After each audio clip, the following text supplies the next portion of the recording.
Fala galera, seja bem-vindo ao ArenaCast, um podcast essencial na sua vida, porque a gente está na temporada essencial. E a gente vai fazer o seguinte, a gente vai juntar vários pastores que estão na luta, estão no ministério, na missão desde 2003, e eles vão falar principalmente sobre o Arena Raiz, o Arena que não existia frescura, não existia mimimi, não estou falando que existe hoje, mas talvez você possa identificar muitas falhas no seu caráter, muitas falhas no seu ministério através desse podcast. Então se você não quer perder, vem comigo. Prazer, eu sou o Daniel Juan e eu estou aqui para te levar para uma série de conteúdos que pode e vai mudar a sua vida. Amém? Então eu te espero lá. Roda a vinheta.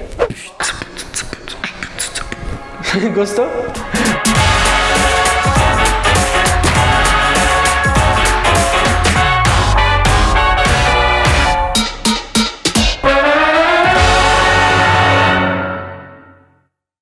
Seja muito bem-vindo a mais um vídeo, a mais um ArenaCast. Hoje estamos aqui com uma convidada muito especial, uma mulher empresária empoderada, uma pastora que muitos acreditam que tem um gene forte, que é muito decidida. Estamos aqui com a pastora Bárbara. Seja muito bem-vinda, pastora. Olá. Sinta-se à vontade. Eu acredito que é você que deveria estar falando isso pra mim, mas sinta-se à vontade. Eu acredito que a gente vai ser muito edificado através desse podcast. Bem-vinda, pastora.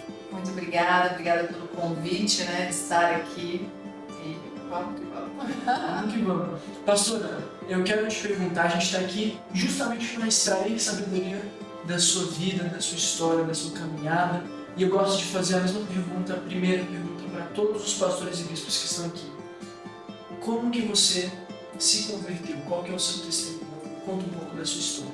Interessante, eu sou carioca, nasci no Rio de Janeiro e sou filha de pais separados. Nasci ali na Zona Sul Carioca, com todo aquele ambiente de festas, de tudo que o mundo oferece.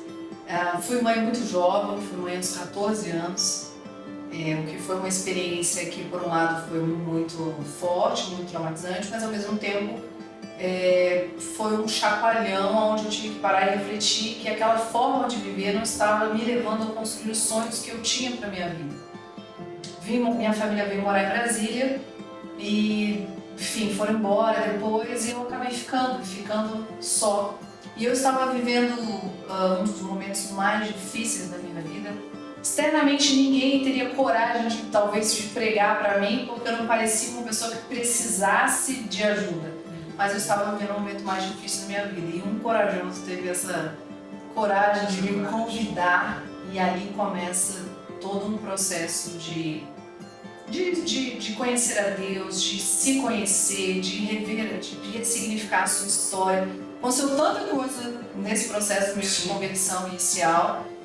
Comecei a frequentar os cultos em 2002. O ano que eu nasci. Olha! Em 2002 eu já estava com 21 anos. Eu já era adulta, já tinha aprontado bastante. E aí, em 2003, fiz minha revisão de vidas. Em fevereiro de 2003 fiz minha revisão de vidas e em setembro abri a minha célula. Nossa, que bênção. Então foi bem rápido, né? Converteu em fevereiro mais ou menos. Em setembro já estava liderando e hoje já é uma pastora. Que incrível isso. Eu acho isso muito admirável. Me conta um pouco de como foi. Eu acredito, não sei se você viveu isso na sua conversão, mas eu acredito que muita gente vive, infelizmente, principalmente na minha geração, o medo de ser julgado quando você chega na igreja, né? Por causa do seu passado, por causa das suas escolhas, da sua vida. Antes de Cristo, eu acredito que eu já vi isso muito acontecer. Amigos meus falam, como que eu vou para a igreja, cara? Olha quem eu sou, olha o que eu faço, olha a minha vida, né? Me conta um pouco como foi passar por esse pensamento. Por mais que talvez você não se sinta julgada quando você chegou na igreja, ou se você sentiu, você vai contar pra gente. E sabe o que eu acho mais engraçado? Eu me sentia mais julgada por quem estava fora da igreja do que dentro da igreja. Interessante. Porque quando você já foi uma pessoa que tem um passado forte de experiências com o mundo e você conhece a Deus e você se apaixona pelo Evangelho, pela Bíblia, Só que é como se você olhasse e falasse assim, cara, não dá mais tempo pra mim.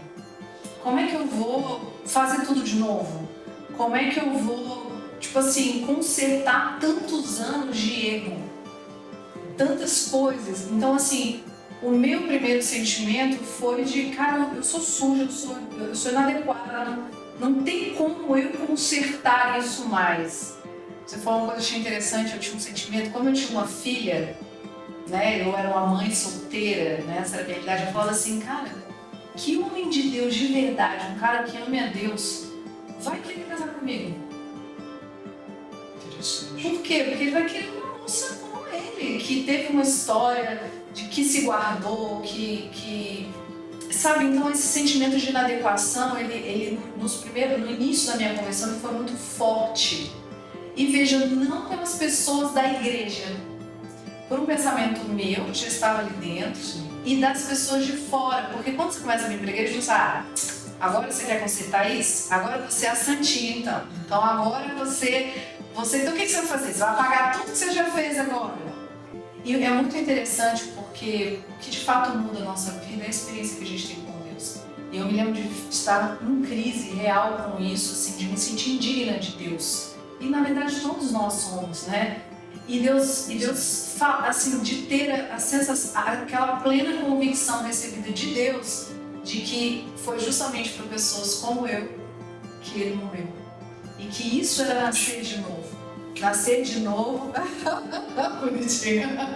Toda vez que você fala alguma coisa, eu vou... Você acostuma que eu vou fazer bastante isso aqui, ó. Glória a Deus. Isso é nascer de novo. E aí eu entendi o que a palavra diz, que você... É isso mesmo, você vai nascer de novo. Você não tem como você voltar atrás. Mas a partir daquele momento eu faço uma nova decisão. Eu decido ajustar os meus caminhos, eu decido me entregar para Jesus. E Ele faz tudo novo. Que bênção isso. Nossa, vou até... Aqui uma pausa dramática. Adorei. Eu acho isso muito lindo, porque às vezes até nós, eu falo por mim, porque muitas vezes eu estava na célula, liderando, e chegava alguém com uma história muito difícil e eu ficava, putz, será que essa pessoa vai permanecer? Né? E não cabe a nós ter esse pensamento. Não cabe a nós ter esse receio. Porque na Bíblia fala que quem convence é o Espírito Santo. Eu acredito que quando o líder ele tem esse pensamento constante, é porque ele acha que ele que convence as pessoas, não o Espírito Santo que está na célula. E é isso que pesa, né? E isso que pesa, porque se alguém desiste, automaticamente você a culpa é minha. Claro que às vezes, realmente, o líder erra, mas esse peso não pode haver nos nossos corações, né? Eu acredito que a minha geração precisa de mulheres fortes como você, né? Qual que é a dica que você dá, principalmente para a mulher, hoje as mulheres que estão assistindo a gente, para ser uma mulher com uma dependência em Deus e não em homem? Porque às vezes eu acredito tanto no lado dos homens quanto no lado das mulheres. O jovem está muito desesperado para arranjar um relacionamento.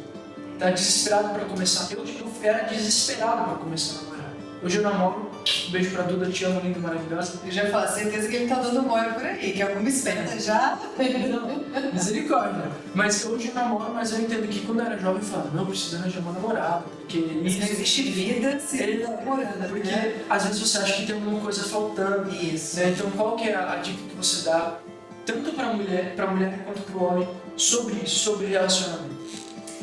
Interessante você me perguntar isso, porque eu acho assim, o relacionamento realmente é uma coisa muito incrível. Sim. Você ser bem casado, você ter um relacionamento, você está namorando, mas existem vários estágios de namoro, noivado, pessoas estão se conhecendo. E realmente você vê assim que essa relação é uma relação que ela estimula você, né? ela apaixona, ela te leva para fora. E é muito importante que os casais tenham complementaridade, sabe? Meu marido é muito diferente de mim, mas a gente se complementa muito.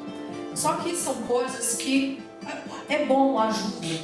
Agora, eu penso que enquanto você não consegue ser feliz só, você e Deus, dificilmente o relacionamento vai conseguir cumprir o propósito dele. Porque você vai colocar esse peso no outro. Muito bem, todas essas instituições, eu não estou feliz. Tá, mas você não está feliz, isso não é culpa do outro. Não é assim, você tem alguma coisa dentro de você que precisa ser resolvida. Sim. Então, assim, é maravilhoso, mas é maravilhoso com pessoas maduras e pessoas saudáveis. Senão, ao invés de ser uma coisa maravilhosa, é uma coisa desgastante, é uma coisa pesada, é uma coisa que... Adorei você. Pega essa dica aí, seja saudável. Você vai... Porque senão, ao invés de construir, você desgasta, você gasta tanta energia para mudar um outro, né? E eu penso, mulher, né? Eu tenho 3 filhas mulheres, então imagina assim, né? Sim. É mulher para todo lado da minha vida, né? Então, eu acho que a mulher, ela precisa saber quem ela é em Deus. Porque hoje fala-se muito de autoconhecimento, de você conhecer sua personalidade, isso é top. Mas o que de fato vai fazer aquela mulher que constrói a casa é a mulher que entendeu quem ela é em Deus. E aí ela encontra o lugar dela. E essa mulher é poderosa, né? Porque o poder não está no dinheiro que você ganha, o poder não está em como bem você fala, ou como fluente você é. Você tem esse poder verdadeiro quando você entende para que Deus te chamou, quem você é nele. E aí você não precisa nem abrir a boca às vezes, aquilo já sai. E eu penso assim, uma coisa que eu tenho comigo assim, todos os dias da minha vida, assim, que é... Eu preciso que Deus me encontre hoje totalmente determinada a ir até o fim. Pra mim essa é a entrega da mulher. Tipo assim, às vezes falo assim, nossa, mas e se meu marido desistir? Eu não vou desistir. Eu não consigo controlar os filhos, o marido, o irmão, o discípulo, mas eu consigo tomar uma decisão pessoal. Tanto que você falando de relacionamento, quando você tá assim nessa fase, querendo namorar e tal, você tem uma lista, né? A tal lista. Eu quero que ela seja assim, ele seja assado, aquela lista, famosa lista. E eu me lembro que um dia eu tava orando e eu falei assim, Deus, eu abro mão de todas essas coisas. Dessa lista que incrível que a gente sabe fazer com muita perfeição. Sim. Eu vou te pedir uma coisa. Me dê um homem que vá até o fim. Forte. Então, porque é uma graça, né? Eu quero um homem que vá até o fim. Se ele vai ser lindo, se ele vai ser pobre, se ele vai ser rico. Eu quero um homem que seja capaz de suportar as pressões, que seja capaz de suportar os desertos, que seja capaz de suportar a aliança no calor dela. Então, assim, eu acho que é uma... Tipo assim, é isso que eu tenho de pilar na minha vida. Deus hoje precisa me encontrar totalmente determinada a ir. Isso é muito... Né, Formiga? Muito interessante. Mania já do podcast era chamando Formiga, mas muito interessante isso, cara. A gente faz essa pergunta e cada pastor, cada bispo leva para uma área diferente. E isso que você falou de ir até o fim é essencial. É algo que é o divisor de águas do resultado de algum líder. É não desistir. Eu estava comentando agora há pouco, em outro vídeo, o como eu sofri frustrações no meu ministério e eu desisti. E se eu não tivesse desistido, talvez eu estaria alcançando coisas novas hoje. Não falando que o que eu alcanço hoje não é o suficiente para mim, mas eu acredito que as bênçãos que eu vivo hoje eu poderia ter alcançado antes. Então eu acredito que essa sua oração que você falou de eu espero que, né, o homem que eu vá me casar vá até o fim, isso é admirável, porque hoje em dia o mundo é muito superficial. Sim.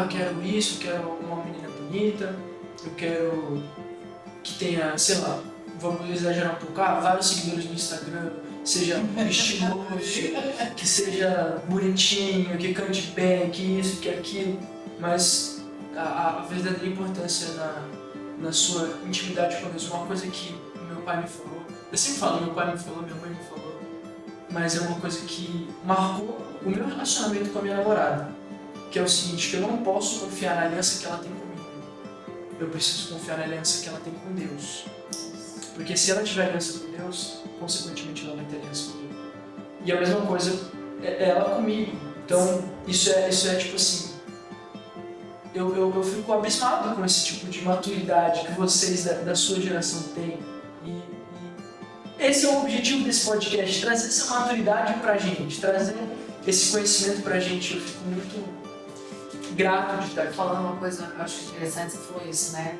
Mas no reino, quando a gente é de Deus, a gente nunca perde. Porque ou você está ganhando, ou você está aprendendo.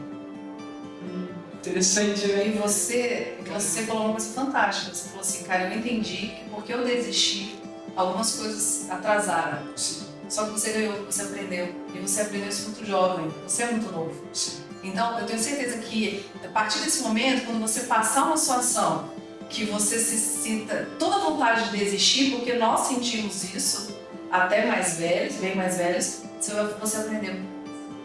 Então, eu não vou desistir porque eu já sei o caminho.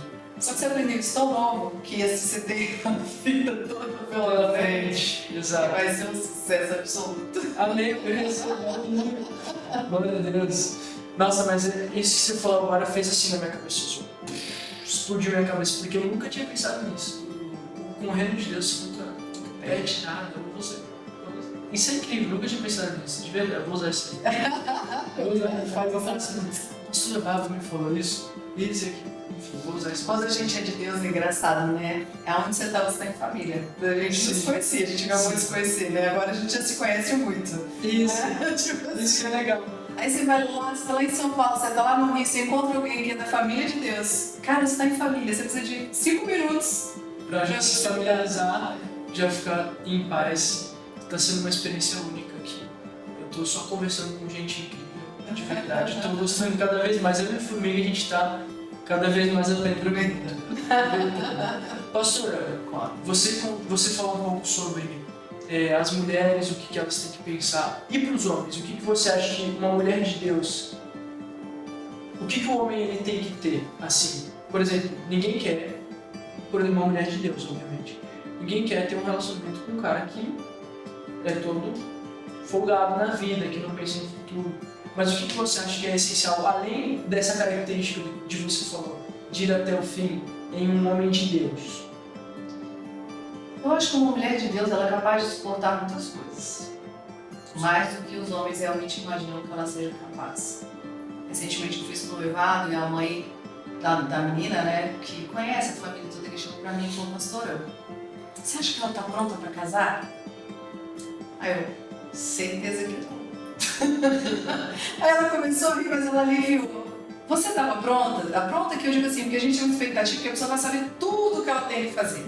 E não é assim, você tem que reagir diante das situações e crescer com elas, amadurecer e decidir permanecer e decidir avançar. Então é uma construção.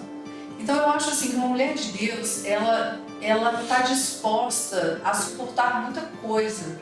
E suportar, que eu estou falando, não no sentido de defeito, ela está disposta a entrar nesse barco e ir até o fim. Sabe, eu vejo muito isso nessa característica da mulher que quer construir a família, que quer... Eu acho que o homem tem que entender algumas coisas para que ele consiga conectar com essa mulher. Uma delas é a lealdade. Eu acho que um homem ele tem que ser leal à mulher que ele escolheu. Sim. E quando eu falo de lealdade, não estou falando só de adultério, mas eu estou falando de transparência, de honestidade, de ser transparente com a mulher que ele escolheu. Eu não estou dizendo que a mulher vai comandar, não é isso, mas assim, o homem precisa disso. E eu acho que o homem precisa ser um líder de verdade.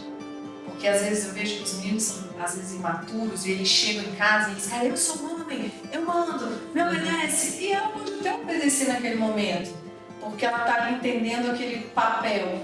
Mas ele afastou ele perdeu o coração dela naquela situação. Então uma situação que ele podia ter ganhado ela para ele mais vezes, sabe? Trazer ela pro lado dele, às vezes, porque o homem ele tem uma agressividade positiva. Que é essa coisa, eu quero conquistar, eu quero avançar, eu quero isso, eu quero aquilo outro. Só que se ele canaliza essa força para conquista, mas ele consegue, na hora que ele relaciona com a mulher dele, ser esse cara leal, não esconder quanto ganha, tem essas coisas, né? Não esconder conversa, isso é lealdade, sabe? É transparência, eu posso confiar nisso, eu sou para você um ponto seguro nesse sentido. Né? Às vezes uma vez a pessoa falava assim para mim, pastor Leandro, né, pastor Leandro falou tal coisa, e eu sabia que ele não tinha dito. Eu falava, se eu conheço meu marido, ele não disse isso. Ele não diria isso. E aí eu chegava, fulano foi assim. Eu falei, isso jamais falaria isso. Eu falei, não, eu sei, porque eu te conheço. Então, assim, é se permitir viver essa intensidade, dessa transparência, dessa lealdade com a esposa e liderar ela ao invés de esmagar ela. Interessantíssimo isso. Você falou agressividade positiva. Eu achei, tipo assim, muito sábio como você colocou essa. Porque eu acho que muita gente, muita gente já falou pra mim, questionando a Bíblia, falando assim, por que a Bíblia fala que o homem é o cabeça da a Bíblia é machista? Tá tendo essa polêmica agora na internet, que você sabe como adolescente é chato. Eu adoro adolescente. Mas Eu amo adolescente, I love teens. Amém. Mas esse negócio de a Bíblia é machista, isso, aquilo, e o jeito que você falou sobre a agressividade positiva, sobre o homem ter essa força para conquistar e ao mesmo tempo uma coisa que eu amo muito, né? E fica maçante eu falar assim com os meus pais, mas é um exemplo que incrível. é um exemplo que eu tenho muito perto da minha vida. O meu pai, ao mesmo tempo que ele sempre foi o homem da casa, é bizarro, porque tem gente que não acredita quando eu falo isso. Eu nunca vi meu pai brigar com meu pai. Nunca, em nenhum momento. Ele liderou ela. Eu nunca vi o meu pai e minha mãe brigar. Tanto minha mãe com meu pai e meu pai com minha mãe. Eu nunca vi eles discutirem, eu nunca vi eles falarem alto uns com os outros. E com certeza eles já sofreram crises. Sim. Já tiveram que se resolver. Mas eu acredito que as crises que eles tiveram juntos, eles souberam resolver de uma maneira que hoje em dia não se vê nos casamentos, né? Provavelmente longe dos filhos, né? Sem agressividade, com a Bíblia, né? Eu lembro que quando eu comecei a namorar, meu pai falou assim, filho, a maior dica que eu posso te dar é você seguir a Bíblia. Você colocar Deus em primeiro lugar. Isso mudou muito o meu jeito de ver namoro, noivado, casamento. Eu tenho referências muito boas, né? O meu líder, que é o pastor Sabag, meu pai, o meu irmão, que foi meu líder também por muito tempo, que hoje é casado. Você conhece o meu irmão?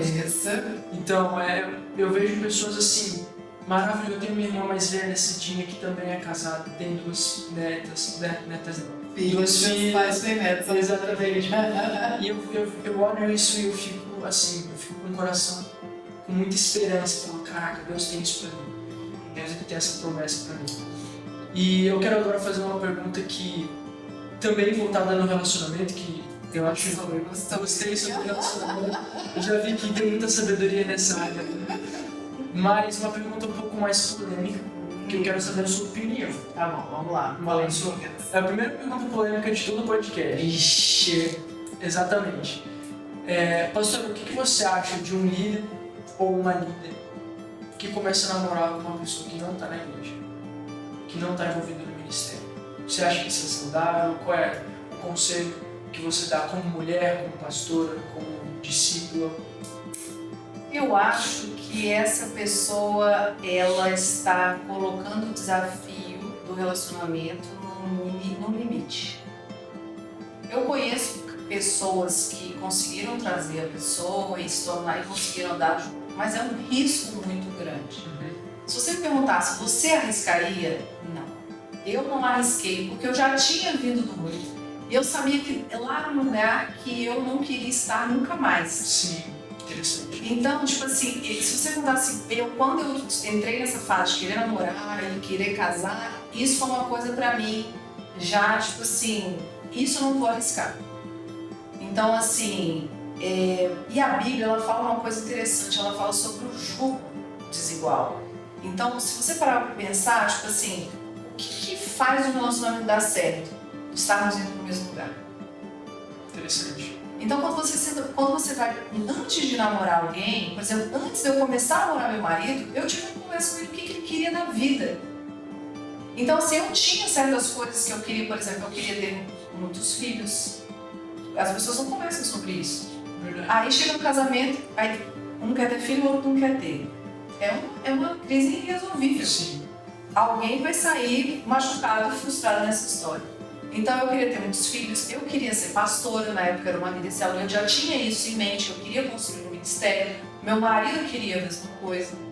Eu tinha alguns planos em relação à profissão, eu sempre quis ter uma empresa, ter um negócio. Então, assim, são coisas que, por exemplo, você construir um negócio, você exige muito. Sim.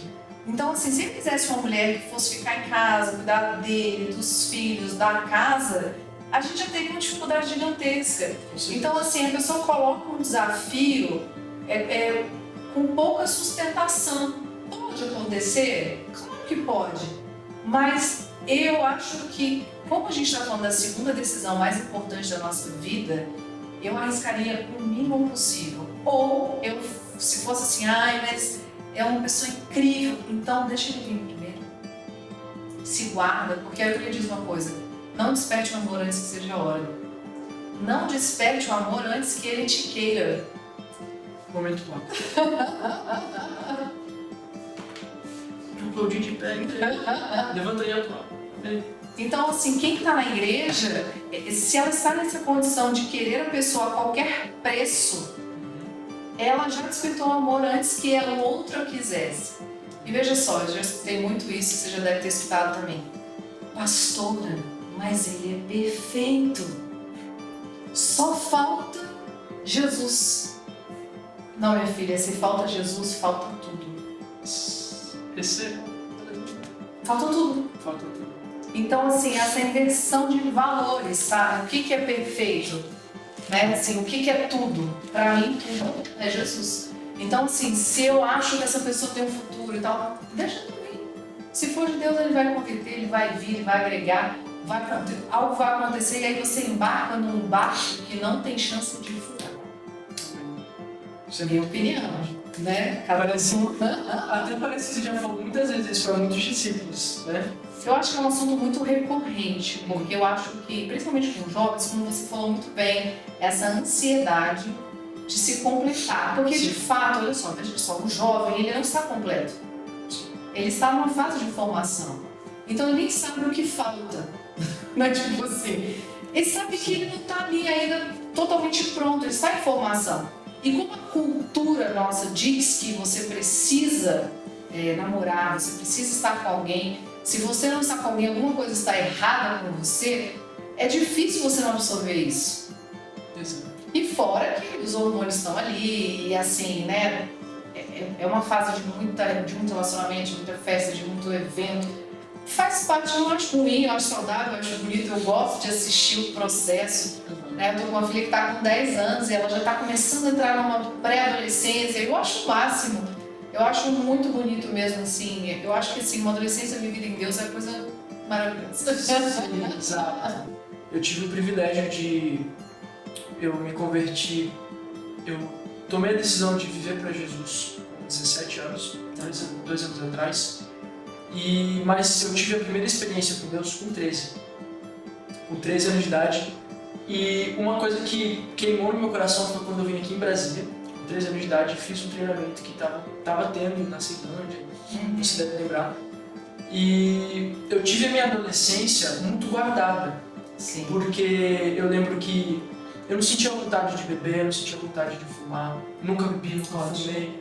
Né? Claro que teve uma época que eu saí da igreja, porém, eu entendia, isso que eu acho interessante, que muito jovem não entende, é que eu entendi que a bebida, que o cigarro, que droga, era algo que não fazia bem pra mim se eu fosse cristão ou não. Não é por religião. Deus não tem birra, Deus não aponta uma coisa e fala assim, eu não gosto porque eu não gosto. Tem um motivo pelo qual, sim, que Deus não quer que eu faça algo. E eu entendi isso. Então, mesmo quando eu não estava na igreja, eu escolhi não beber, eu escolhi não fumar, eu escolhi esse tipo de coisa deixar longe pra mim.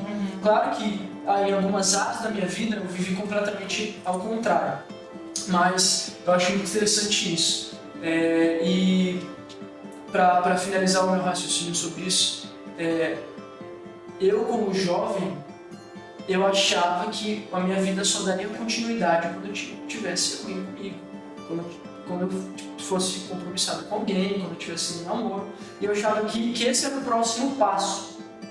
E eu falava, eu não tenho outro passo para dar a não ser esse. Então eu tinha 16 anos de idade e eu falava, não, eu preciso arranjar uma namorada. Só que uma coisa que meu irmão fala muito, antes você começa a namorar, mais tempo pra errar você tem. Né? E o Bispo Rodovalho também fala isso, que o namoro do cristão tem que ser um ano em casa. Isso. Então, assim, eu acho isso muito interessante. E você falou sobre o hormônio, e eu lembrei de uma coisa que é muito real. É que a mulher no relacionamento cristão, ela que muitas vezes estabelece os limites. Porque o homem tem a facilidade para errar mais. Perdeu a facilidade quando o assunto é esse. Quando o assunto é esse, a gente não pensa muito bem. E a mulher tem esse limite, a mulher tem essa sabedoria. Bem treinada. Bem treinada. Em casa. Sim. Porque, por exemplo, a menina que é criada no sistema liberal, meu corpo, minhas regras, formatada de uma família onde ela foi feita para não casar, ela não vai ter isso. E aí vai ser uma guerra. A adolescência cristã para ela vai ser muito mais difícil do que para alguém que foi ensinado dessa forma. Mas, de fato, dentro desse contexto, eu concordo com você. Que a mulher estabelece muito limite, né? E eu a acho vida toda, né? Não só nessa área, na vida toda. Mas, pastor, então, pra gente finalizar, eu quero fazer a última pergunta para você. Diga. Que você já deu a brecha para mim. Aonde você acha que, no seu casamento, foi essencial você estar lá para ajudar o seu marido? Por exemplo, em alguma situação que sem você o seu marido não conseguiria superar? Eu acho que é uma grande troca. Como eu fui uma pessoa muito vivida, quando eu me converti eu já tinha 21 anos de idade. Então eu acho que quando você conheceu o mundo, você sente o cheiro de mundo quando ele se aproxima de alguma forma.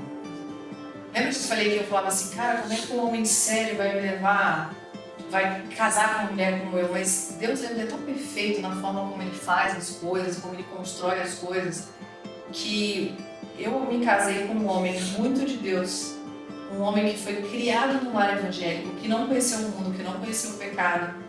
Eu tenho uma história que eu gosto de contar, ela é rapidinha, que quando a gente começou a namorar, eu queria saber se ele era virgem. Eu queria saber, não que eu estivesse querendo fazer nada naquela hora, mas eu queria saber. E eu me lembro que eu esperei um momento, porque é difícil perguntar isso, porque eu não tinha muita intimidade com ele ainda, né? E eu perguntei na lata. A gente estava num evento da igreja, depois do Arena, e eu fui na lata e perguntei pra ele, falei assim, você é virgem? Na lata. O cara ficou... Eu nunca esqueci a forma como ele me respondeu, não foi nem o que ele me respondeu, foi o como ele me respondeu.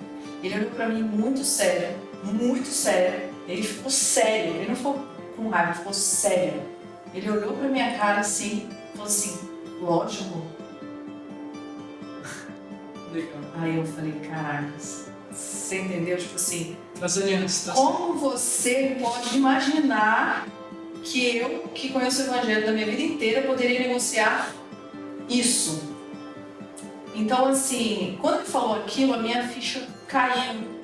Então, eu creio que nós acabamos nos completando, porque essa pureza que ele teve da vida, a integridade, a forma como ele administra as coisas, foi para mim um imã. Porque eu vim de uma família muito doida, muito tudo pode. E eu acho que acaba que essa experiência, essa bagagem de olhar para uma situação, porque eu brinco que todo mundo para ele é bom, ele não tem malícia nas coisas, assim, né? Hoje eu já tô mais esperto, porque esse é um pastor de muita gente, você vai vendo muita coisa, mas eu trouxe muito esse contexto da vida real. Interessante. Olha, a vida real aí fora não é assim. Para a gente construir um ministério, porque quando um jovem está passando um problema, como minha adolescência foi uma fase muito crítica, eu conecto com o jovem, porque eu sei o que foi aquilo ali, eu sei que é um jovem chegando no mundo, eu sei. Então, essa bagagem, isso é fantástico, porque a Bíblia diz que Deus é o único capaz de pegar uma coisa ruim e transformar isso em coisa boa. Então Deus pegou toda essa minha bagagem que eu vivi, essa bagaceira mesmo, que eu vivi até os 21 anos, e transformou isso em uma coisa boa. Numa experiência, na forma de ver as coisas, as pessoas, de me conectar com as pessoas. E eu creio que isso acrescentou muito na vida dele. E eu creio que a coisa que eu mais talvez tenha acrescentado é porque eu sou uma pessoa muito intensa. Então, eu botei o pé no acelerador e eu falei assim, nós vamos viver essa vida, nós vamos viver essa vida devagar, não, nós vamos viver em 360 volts. E eu fiz uma pergunta pra ele, qual foi a coisa mais louca que você fez na vida? Assim, qual foi a coisa mais doida que você fez antes de me conhecer? Aí eu comprei um carro financiado. Ele falou isso, nossa, agora eu já imaginei como vai ser a nossa vida, né? Então, assim, eu trouxe essa velocidade, eu trouxe essa intensidade, eu trouxe eu sou esse furacão, né? Então, assim, eu sou um furacão no sentido de fazer, de querer fazer acontecer, e assim, de entrega. Porque às vezes uma pessoa que nasceu num lar evangélico, ela tem uma... Cara, ela nasceu um príncipe, sabe? Ele é um príncipe, ele não teve grandes necessidades. Não estou dizendo que não teve suas guerras, mas é totalmente diferente de alguém que veio do mundo desbagaçado, quebrado, gente que chega totalmente desacreditado de tudo, Deus faz aquela obra. São processos totalmente diferentes. Então, assim, eu falei, olha, o reino de Deus não é só isso. Não é só uma vida sem pecado, não. O reino de Deus é muito mais. E eu acho que eu revirei a vida dele nesse sentido. Do lado de intensidade no reino de Deus, na missão. E Deus tem mais para nós, não é só isso, o tempo inteiro. E hoje é ele que puxa o negócio, né? Eu falo, calma, de Deus. Isso é incrível, as pessoas veem o resultado, mas não veem o processo, né? Isso. Então eu acho isso muito lindo, porque a gente está aqui porque você é uma pessoa de resultado e a gente está aqui para fazer você contar o processo de como você chegou aqui. Então, obrigado, pastor. Eu acho que esse podcast foi muito interessante, né? Eu sempre falo que cada pastor leva para um assunto, né? Eu acredito que cada um tem uma história específica. Então, eu amo falar sobre relacionamento porque é um dos assuntos que o jovem mais gosta de escutar, de aprender. E como eu tô namorando agora, vai fazer 2 anos, já tô namorando, e eu quero casar, tenho o sonho de casar em 2022, que é ano que vem já, então tô nesse processo, assim, então tudo que eu possa aprender nesse assunto, eu quero. E muito obrigado, foi uma conversa onde eu peguei muita sabedoria sua, já suguei muito de você, quero te agradecer, muito obrigado. E eu tenho certeza que o pessoal aí de casa que está assistindo aqui foi edificado muito também. Então dá um recado para a galera aí, uma dica que você tem para qualquer jovem aí que você queira dar. Eu me lembrei de uma pregação que eu escutei no Arena, logo no início da minha conversão, que o pregador falava assim, quando você está começando com Deus, é como se você visse uma piscina. Do outro lado de lá, tem os seus amigos da igreja dizendo, vem, pula! Mas você não sabe se tem água. Você não sabe se você pode investir naquilo, se você de fato pode jogar, se de fato vai dar certo. Então, e esse pregador falava assim, Deus está te chamando para pular na piscina, para você acreditar. E aquilo foi tão impactante na minha vida que eu estava exatamente naquele momento em dizer, eu vou andar para Deus, eu vou viver para Deus, ou eu vou continuar vivendo essa vida que eu estou vivendo. E eu quero te dizer isso, pula na piscina. Sabe, porque não tem como dar errado. Andar com Deus, escute, o mundo formatou você para fracassar. O mundo formatou você para destruir os seus sonhos. Quanto mais no mundo, mais longe dos seus sonhos você vive. Mas quando você pula nessa piscina que Deus está te chamando, do chamado, da entrega, de mergulhar em Deus, você não tem como dar errado. Eu sei que você só tem uma adolescência, uma juventude, você só vai ter 15, 16, 17 anos, uma vez na sua vida, mas eu quero dizer que isso vai reverberar toda a sua vida e até pela eternidade, na vida dos seus filhos, dos seus netos. Você vai fazer a diferença, você vai construir o que ninguém construiu, você teve coragem de pular na piscina. Aleluia! Então, com essa palavra maravilhosa que eu encerro esse podcast, muito obrigado a você que assistiu até o final. Tenho certeza que você foi edificado por essa pastora incrível, maravilhosa. E é isso. Se você quer aprender mais, vai assistir outros podcasts, outros vídeos. Um beijo. Fica com Deus. Você acabou de assistir o ArenaCast e eu quero fazer um convite agora para você assistir outros. Você pode maratonar esse conteúdo que você só encontra aqui. Então, clica aqui, ou aqui, ou aqui. tenho certeza que vai edificar a sua vida. 3 vídeos diferentes para você assistir. Também se inscreve no canal, curta, compartilha, ativa o sininho, você não vai se arrepender. E é isso. Um beijo, um abraço e te encontro no próximo vídeo.